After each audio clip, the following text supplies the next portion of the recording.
नदी का जल उस सुबह कुछ अलग ही चमक रहा था, मानो सूरज ने स्वयं उसका माथा चूमकर उसे पवित्रता का वरदान दे दिया हो।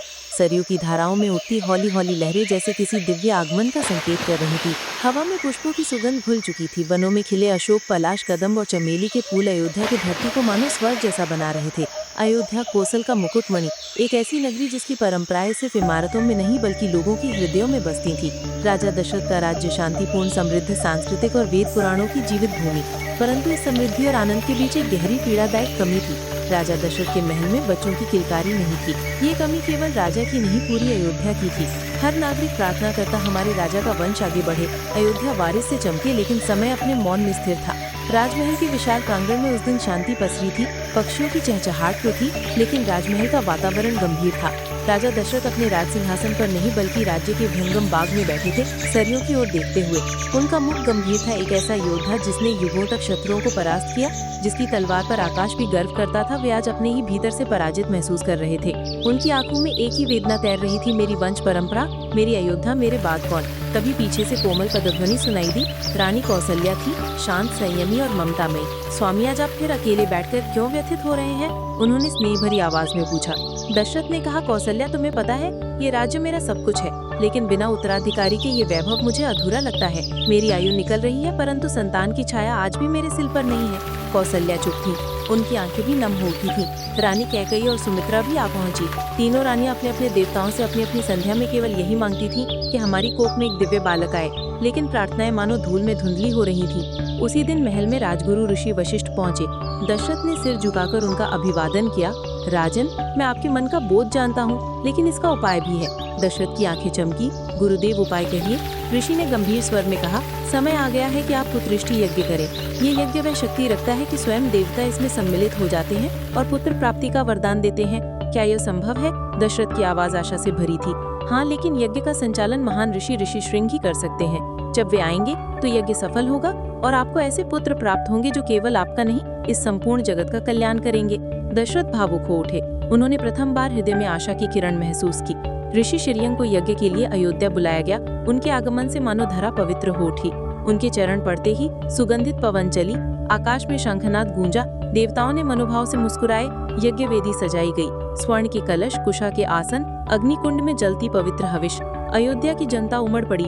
नर्तकियां मंगल गीत गा रही थी, ब्राह्मण मंत्रोच्चार कर रहे थे और पूरा राज्य दीपों से जगमगा उठा। राजा दशरथ तीनों रानियों के साथ पूर्ण आस्था से यज्ञ में बैठ गए। ऋषि श्रृंग ने वेदों के मंत्रों के साथ यज्ञ की शुरुआत की। घंटों तक मंत्र स्वर में गूंजते मंत्र आकाश को पवित्र कर रहे थे। जब वह मंत्र हवा से टकराते तो लगता जैसे स्वयं देवलोक में प्रवेश कर लिया हो। कई दिनों तक लगातार यज्ञ चलता रहा। हर दिन अयोध्या का उत्साह बढ़ता गया। लोगों को महसूस हो रहा था कि कुछ अद्भुत होने वाला है। यज्ञ की अंतिम दिन पूर्णाहुति के समय अचानक अग्निकुंड से एक दिव्य प्रकाश उठा। सबकी आंखें चमक गईं। आकाश से मानो कोई ज्योति अवतरित हो रही हो। उस दिव्य ज्योति से एक देवदूत प्रकट हुआ। उसका शरीर अग्नि समान चमक रहा था। उसके हाथ में स्वर्ण पात्र था जिसमें अमृत तुल्य पायस भरा था। देवदूत ने कहा, राजन, ये दिव्य प्रसाद देवताओं की कृपा है। इसे अपनी रानियों को खिलाएं। आपको ऐसे पुत्र होंगे जो धरती पर धर्म की पुनर्स्थापना करेंगे। इस यज्ञ से उत्पन्न पुत्र नारायण के अंश होंगे। दशरथ की आंखों में आंसू आ गए। वर्षों की प्रतीक्षा उस क्षण में जैसे समाप्त हो गई। उन्होंने दिव्य प्रसाद को रानियों में बांटा। कौसल्या को आधा, कैकेयी को 1/4, सुमित्रा को 2 भाग। यही वितरण आगे चलकर 4 पुत्रों के जन्म का कारण बना, राम, भरत, लक्ष्मण और शत्रुघ्न। दिन बीतते गए। महल में एक अलग ही उल्लास था। तीनों रानियां अपनी कोख में पलते जीवन को अनुभव कर रही थीं। कौसल्या को लगता जैसे उनके गर्भ में एक शांत सूर्य उग रहा हो। कैकेयी के मन में साहस और तेज का संचार हो रहा था। सुमित्रा को लगता जैसे उनकी कोख में 2 अलग अलग दिशाओं के प्रकाश किरण पनप रहे हों। राजा दशरथ हर दिन तीनों रानियों का हाल पूछते। महल में गीत गाए जाते, वेदों का पाठ होता, तिलक और पूजा होती। दिल में एक ही सवाल था, कौन आएगा, किस रूप में आएगा, क्या सचमुच नारायण जन्म लेंगे? लेकिन स्क्रीन पर जैसे धड़कते दिल की तरह अयोध्या इंतजार कर रही थी। चैत्र मास का शुभ दिन, शुक्ल पक्ष की नवमी। आकाश मध्याह्न की ओर बढ़ रहा था। धूप अनोखे ढंग से चमक रही थी, न ज्यादा तेज न ज्यादा मंद, मानो सुवर्ण धूप। उस दिन अयोध्या में कुछ अलग ही घटित हो रहा था। देवता पुष्प वर्षा कर रहे थे। आकाश से सुरों की ध्वनि गूंज रही थी। धरती पर कंपन था। धर्म का पुनर्जन्म होने वाला था। रानी कौसल्या अपने महल में थी, शांत, स्थिर और आंतरिक दिव्यता से भरी हुई। अचानक महल में दिव्य प्रकाश छा गया। महल का वातावरण आध्यात्मिक हो उठा और फिर वह क्षण आया, वह आश्चर्यजनक अद्भुत दिव्य क्षण जिसने संसार के इतिहास को हमेशा के लिए बदल दिया। कौसल्या की कोख से एक दिव्य बालक प्रकट हुआ। उसके शरीर से प्रकाश निकल रहा था, उसकी आंखें कमल सी थी, उसके होंठों पर हल्की मुस्कान थी, उसका तेज इतना ढवल था कि देखने वाले की आंखें झुक जाती थीं। देवताओं ने उद्घोष किया, यह कोई साधारण बालक नहीं, ये विष्णु का अवतार है, यह है कौसल्यानंदन राम। उसी समय कैकेयी ने भरत को जन्म दिया।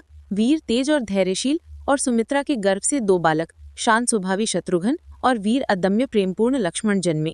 अयोध्या में उत्सव शुरू हो गया। देवताओं ने पुष्प वर्षा की, ब्राह्मणों ने वेदों का पाठ किया, नगरवासियों ने दीप जलाए, सड़कों को फूलों से सजाया गया, लोग एक दूसरे को मिठाई बांट रहे थे, हर घर में दीप जगमगा रहे थे, मानो दूसरी दिवाली।